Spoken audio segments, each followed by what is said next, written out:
Assalamualaikum warahmatullahi wabarakatuh. Perkenalkan, nama saya Indah Yuliana. Berikut ini merupakan tugas topik 4 aksi nyata Perspektif sosiokultural dalam pendidikan Indonesia yang diampu oleh Profesor Dr. Esti Ismawati, MPD. Ayo memilih apa yang kau suka, merdeka belajar wujud yang nyata. Raih mimpimu juga cita-cita. mulai dari diri. Apa yang Anda pikirkan tentang topik ini sebelum memulai proses pembelajaran? Jawabannya, sebelum memulai proses pembelajaran, menurut saya penting bagi guru untuk memahami topik ini. Saya memahami topik ini berkaitan dengan perkembangan peserta didik sesuai dengan kebutuhan belajarnya. Gaya belajar, kemampuan belajar, dan perkembangan peserta didik saling berkaitan erat. Eksplorasi konsep. Apa yang Anda pelajari dari konsep yang Anda pelajari dalam topik ini? Jawabannya, pertama, saya mempelajari konsep tentang zona perkembangan proksimal ialah interaksi pada tugas antara orang yang lebih kompeten dan orang yang kurang kompeten, sehingga orang yang kurang kompeten menjadi mahir secara mandiri pada apa yang awalnya merupakan tugas yang diselesaikan bersama. Selanjutnya, kedua, saya mempelajari kemampuan seseorang untuk meniru. Seperti yang dipahami oleh Vygotsky tentang dasar untuk zona subjektif perkembangan proksimal. Ketiga, dapat dikatakan bahwa zona perkembangan proksimal didefinisikan mengacu pada tindakan intelektual dan fungsi mental yang dapat digunakan anak dalam interaksi ketika kinerja mandiri tidak memadai. Ruang kolaborasi. Apa yang Anda pelajari lebih lanjut bersama dengan rekan-rekan Anda dalam ruang kolaborasi? Jawabannya, ruang kolaborasi membahas mengenai pemikiran setiap anggota kelompok terhadap pandangan tentang pembelajaran pada zona perkembangan proksimal yang mempengaruhi proses pendidikan serta pembelajaran pada peserta didik, beserta persamaan dan perbedaan setiap anggota kelompok.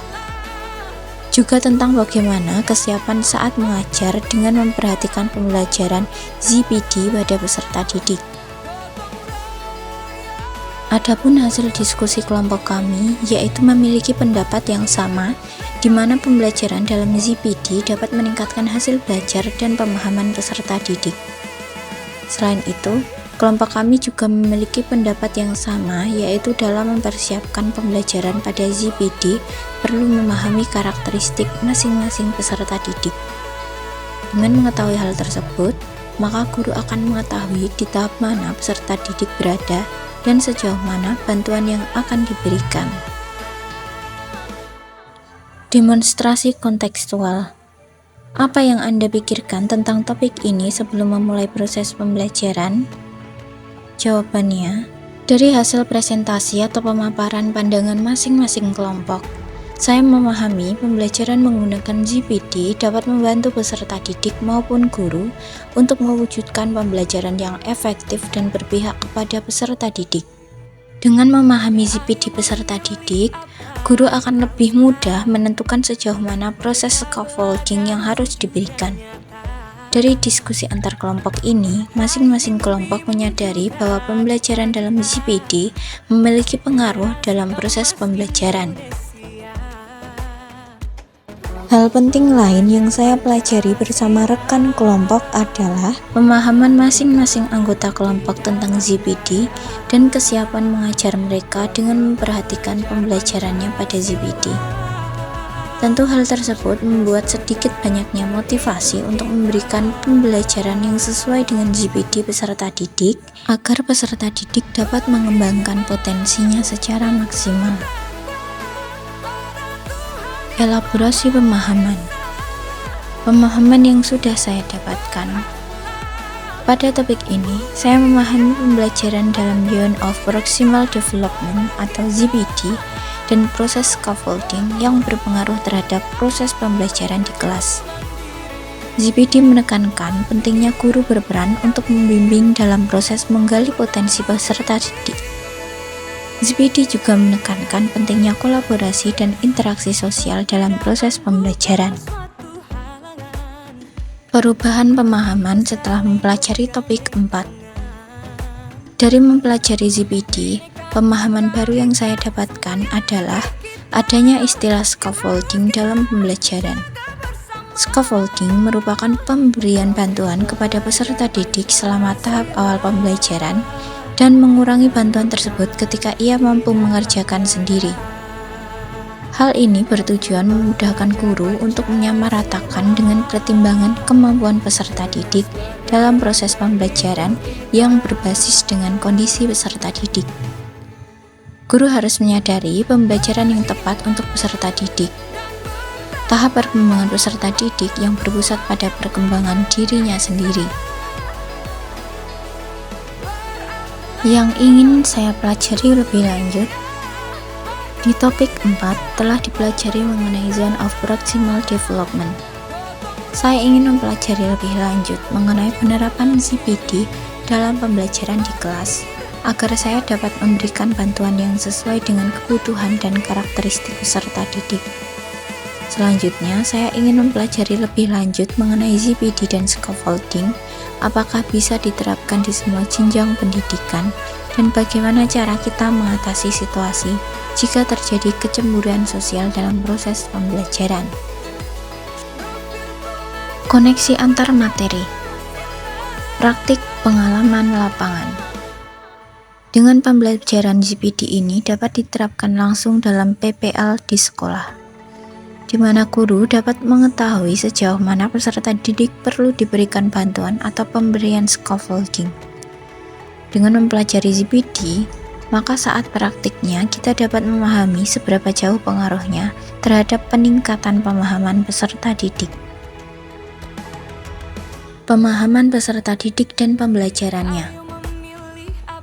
Dengan pendekatan ZPD, guru harus memahami dan mengetahui di tingkat mana ZPD peserta didik agar dapat memberikan bantuan pembelajaran. Jika pembelajaran tersebut diberikan tidak sesuai dengan ZPD peserta didik, maka peserta didik tersebut tidak akan mendapatkan manfaat dari proses belajar yang terbaik. Filosofi Pendidikan Indonesia. Scaffolding dalam ZPD sejalan dengan teori Ki Hajar Dewantara yang mengatakan bahwa pendidik menuntun peserta didik untuk mendapatkan pemahaman yang bermakna dan kebahagiaan dalam hidupnya. Dengan mempelajari ZPD, maka akan mewujudkan guru yang menuntun dan mewujudkan pembelajaran yang berpihak kepada peserta didik. Pembelajaran berdiferensiasi. Dalam model ZPD ini, peran guru mampu menumbuhkan keaktifan dalam menanggapi proses pembelajaran yang berlangsung. Agar peserta didik dapat aktif, maka diperlukan pembelajaran yang disesuaikan dengan tingkat bantuan yang diberikan.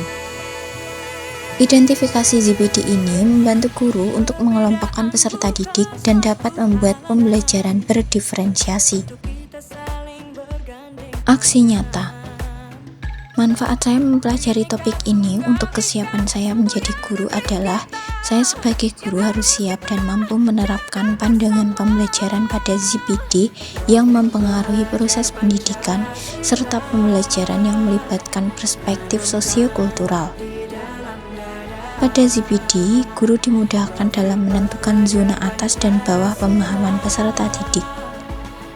Pembelajaran ZPD membantu guru untuk memberikan solusi yang tepat untuk peserta didik. Kesiapan saya dalam melaksanakan pembelajaran ZPD dari 1 sampai 10 adalah 8.